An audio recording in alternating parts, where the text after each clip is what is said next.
Welcome to the Three Geeks Network. My name's Jason. This is Max. I saw Jurassic World Fallen Kingdom last night, so And- you don't have to. And I saw a tag, and you should.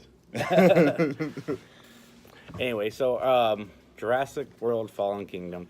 This movie starts off very, very well. I enjoyed it. The intensity, the suspense, the story. The Goldblum. How was the Goldblum in this movie? He's only in it for like 2 seconds. That sucks. Like, I thought he was in it. He starts the movie and ends the movie. I'm going to have some spoilers in this because there's no way to talk about the absurdity at the end without spoiling it a little bit. So about halfway through this movie, the tone changes, and the villain in this film is so over the top, like evil, like the twirling mustache. Yeah. They've never really. That's the one thing they've never really had in a Jurassic Park movie. I mean, they always had like bad guys who want to do, but like generally speaking, there's no evil mastermind behind it. It's always like good intentions that end up very wrong, you know.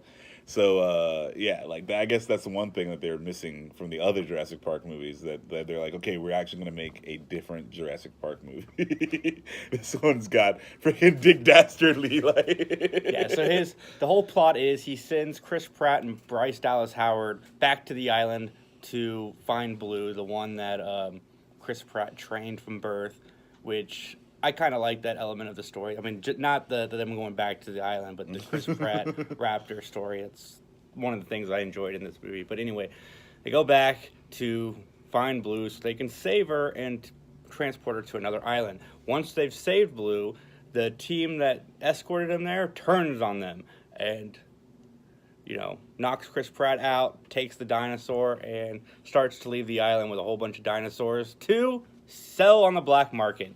That is the plot of this movie. It's about a corporation taking over the dinosaurs so they can sell them. Yep. And then there's an element, like I said, spoilers, where James Cromwell is also wasted in this movie. Fantastic actor who doesn't have anything to work with. But he does have a granddaughter in this film who, for some reason, is a clone of another person. They don't explain it, and it never pays off.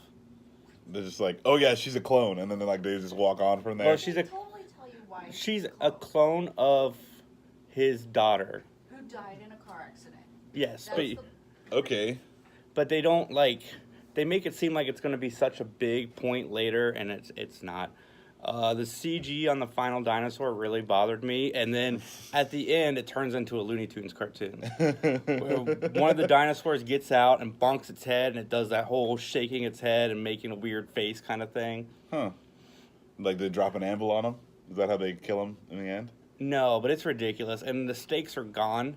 Like in all the other Jurassic Park movies, you are actually concerned that somebody from the cast is going to die, because I haven't seen Jurassic World all the way through, so that might be an exception. But in the first three, people actually died, good or bad.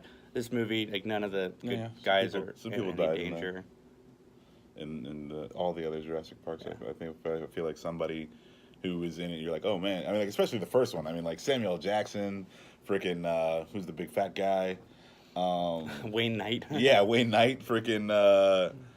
Yeah, no, there's a lot of good. Like, the raptor guy, clever girl. That guy, yeah, he dies. The kids, you kind of like the kids, and they almost die a lot. So they need to kill one of the kids in one of these movies. They always feel like they need to throw kids in this movies. Are there kids in this one? There's one, the daughter. Oh, she's a kid. Yeah, she's a clone. Well, she's still a kid, though. Yeah. Okay. Yeah, I mean, whatever. So, like, it would be cool if they were like, they're like, okay, well, we've got the technology to clone the people now, so we're going to take human intelligence and put it into the dinosaur and, yada, yada, yada, and see what happens there. Like, that would be kind of cool. Or also, they call it Jurassic World. Maybe should be dinosaurs all over the world. Was it that you were saying? That's So, okay, first, before I get to that, there's a point in this movie where the tone shifts, and it starts to feel more like a high-budget sci-fi channel movie. Okay. Which is what I was talking about with the Looney Tunes thing. Yeah. It's pretty high budget sci-fi is ridiculous. Low budget everywhere else. But anyway, so at the very end, the dinosaurs get out, and you hear Jeff Goldblum say, "Welcome to Jurassic World," and that's how the movie ends, which is how the movie should have ended like 4 movies ago. The next movie is the movie that I've wanted to see from Jurassic Park since the first one. Yeah, where it's like Planet of the Apes with dinosaurs. right. Yeah, no, I thought that's what we were gonna get when they called it Jurassic World, but it's like no, it's just Jurassic Park but bigger. So it's Jurassic World. It's the difference between Disneyland and Disney World. Jurassic Land doesn't sound good, so they gotta call it Jurassic World. There was a point at the end of the movie where it's Chris Pratt. I don't know their character names. Chris Pratt, Bryce Dallas Howard, the little girl, and the dinosaur. And Blue the dinosaur. Yeah, I'm like, at least we know the dinosaur's name. I'm like, we're setting up the Flintstones. Yeah, man. Oh man, Dino. Yeah. This is an elaborate. Oh, she is a redhead. But it had to be Chris Pratt from Parks and Rec though, like Fat Pratt. Like he can get fat. Well, yeah, but I'd be down. I'm down for this. He just got to get fat, and he's got to get like a short barrel-chested friend.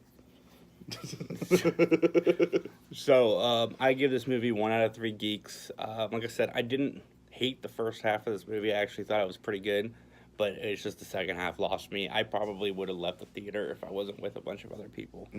So let me know in the comment section if you hate me or agree with me, and click on the link below because you're going to get Max's review of Tag. Thank you. Recycle your droids.